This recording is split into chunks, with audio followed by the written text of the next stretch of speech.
Hello everyone, this is Gorax. Today I'm going to show you 15 free-to-play teams for Otherworld exploration. I build the teams without using legendary heroes or legendary artifacts. In my previous video I showed you my main account 15 teams, and I understand you can't copy all of them, so this video should be used as an addition to the previous one for those with limited resources. While most of my heroes will be level 100 because I've already used them in previous tests, you don't need to have them at level 100. If you see the team doing over 30 million damage, you can reduce the levels that you see. And the first team that I'm going to show you is the Ice Blast team doing 45 million using only rare and epic heroes with only rare and epic equipment, obviously using mythic equipment because I will expect you to have few pieces of them and use them. The stats on the heroes are not ideal. That's what I've made to make sure I can show you heroes without super stats. But this team is doing solid 45 million damage. As you can see, these are the timings. So I'll go quickly over the teams. You can always find all of my teams on my spreadsheet for season 3. And the idea here is we're basically building crystals with Bladin to enable Garfen and do damage. We have Gulal, huge damage coming from the Rascal Slingshot and applying attack penalty because we're using weak support Garian to heal our team, but it is enough healing before the team actually falls. And we use Rastran Corrosion hero for this extra aura here because the HP aura is not the greatest. And moving forward, we move to a second team using again weaker supports. We use Elvis for his passive, so we need accuracy to slow down the boss. We use Voresh for extra healing and applying Crown of the Unclean, and again North to enable Sadic damage, and we have Sifris in case we need extra healing. Even with all this, the team is doing solid 33 million damage, so you can reduce the levels on the heroes. And as I said, this is the equipment they use and the skill timings as follow. Everyone here has a little bit extra haste, they have shorter rotation. Moving to the third team, we have another team. We're using the Frost team with Usha as a main damage dealer. We're gonna utilize crit damage aura coming from Rava. Rava will be the unclean, the crown applier. We'll have Hexandra as a solo healer really. We'll use Olgan to boost the damage of all the Frost heroes. He's basically a cheap Hawkader. And we will use Pargu with Rascal Slingshot, which gives a lot of damage. And as you can see, all two of them are level 90, but we're still doing solid 35 million damage with this team, which is more than enough. And remember, all of this is done without the buffs from Otherworld exploration. So there you go, this is the casting here. And moving on to the next team, as again rare epic heroes used lower level on Darkarus and Zephyrs, but they do a lot of damage. It's enough. Sadly, we don't have a good aura, so we're using accuracy. We're using Vekuk to heal. We use Sovelis to supplement us with extra healing through his battle skill and apply, and basically using the Crown here as well because he has 2 attacks. The difference between Crown and Witch's Remain is Crown has higher chance of applying the debuff, so 2 hits is basically enough. And Rowena will be our main damage dealer. Just a quick look at the rotation. As you can see, we start with Sovelis very early on because he can do that, and then follow with our damage dealers. Moving on to the next boss, Necrosis. We're gonna use the wild team, starting off with Eric, legendary, that is free, so everyone should have him. He will be our main damage dealer with Pia as a Witch Crown enabler, Folly to increase the damage,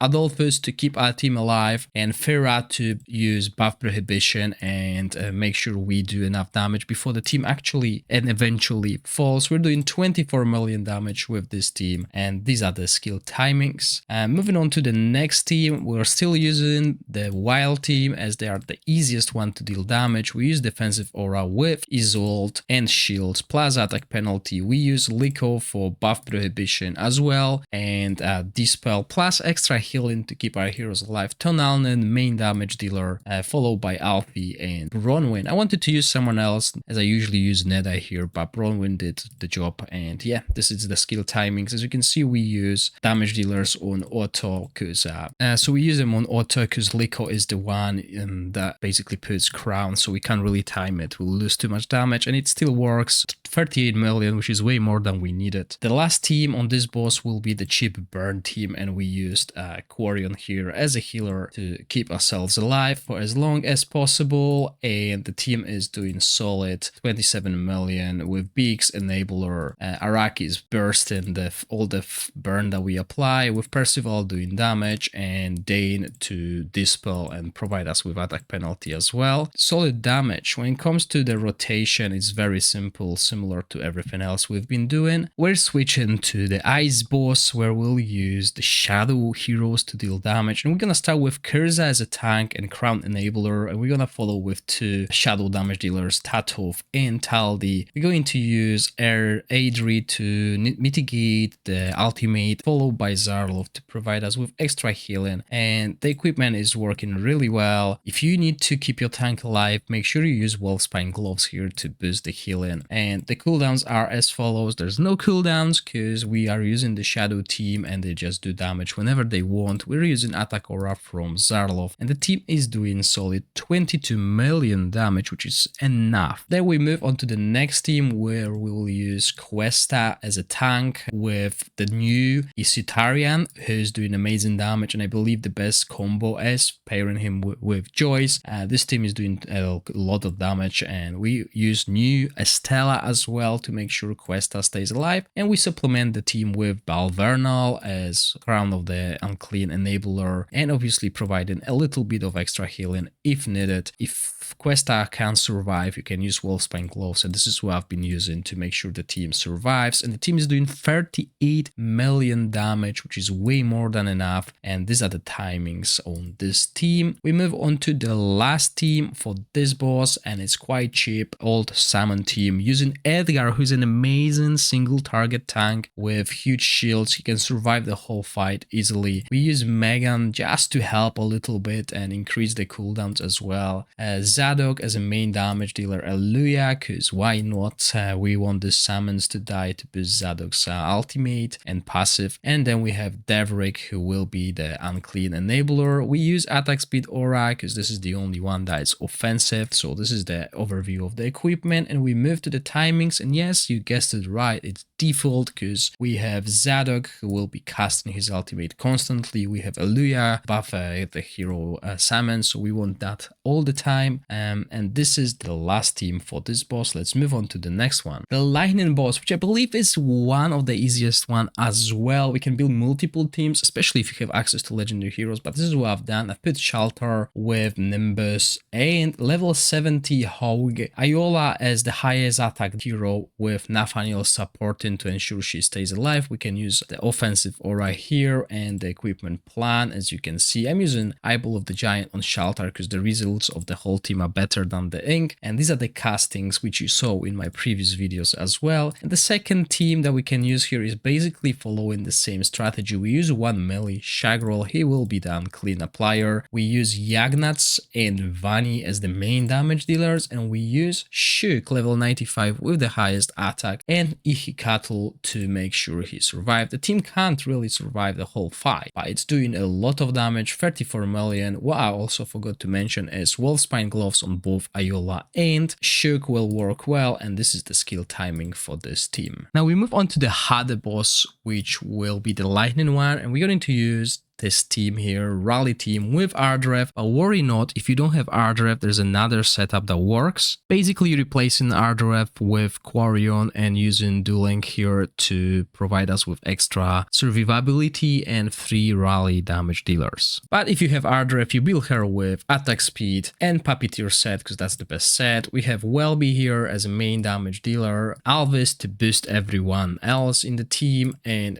Hegio to supplement damage, and Taflin to be the enabler for clean, for the crown, and also for our rally. Since we don't have Lorenfield, the rally team will not be as good as it used to be, but also Alvis brings us an attack aura. The team can survive almost the whole fight. It dies eventually, especially the damage dealers, but it still does 28 million damage, which is more than enough. And here are the skill timings. We need to make sure we utilize the 10-second window where we can do damage. And we move on to the aura team using Garius in a similar spot as Ardref. We use Karef as the main damage dealer and enabler as well. Do not neglect her damage, especially with Fiohane being nerfed. She's still the best damage for aura, except for the exclusive hero. We use Sickle for the defense down, and we use Narzilla with damage, and she is actually dishing out a good damage herself. So this is the team. We're gonna use attack aura here from Narzilla.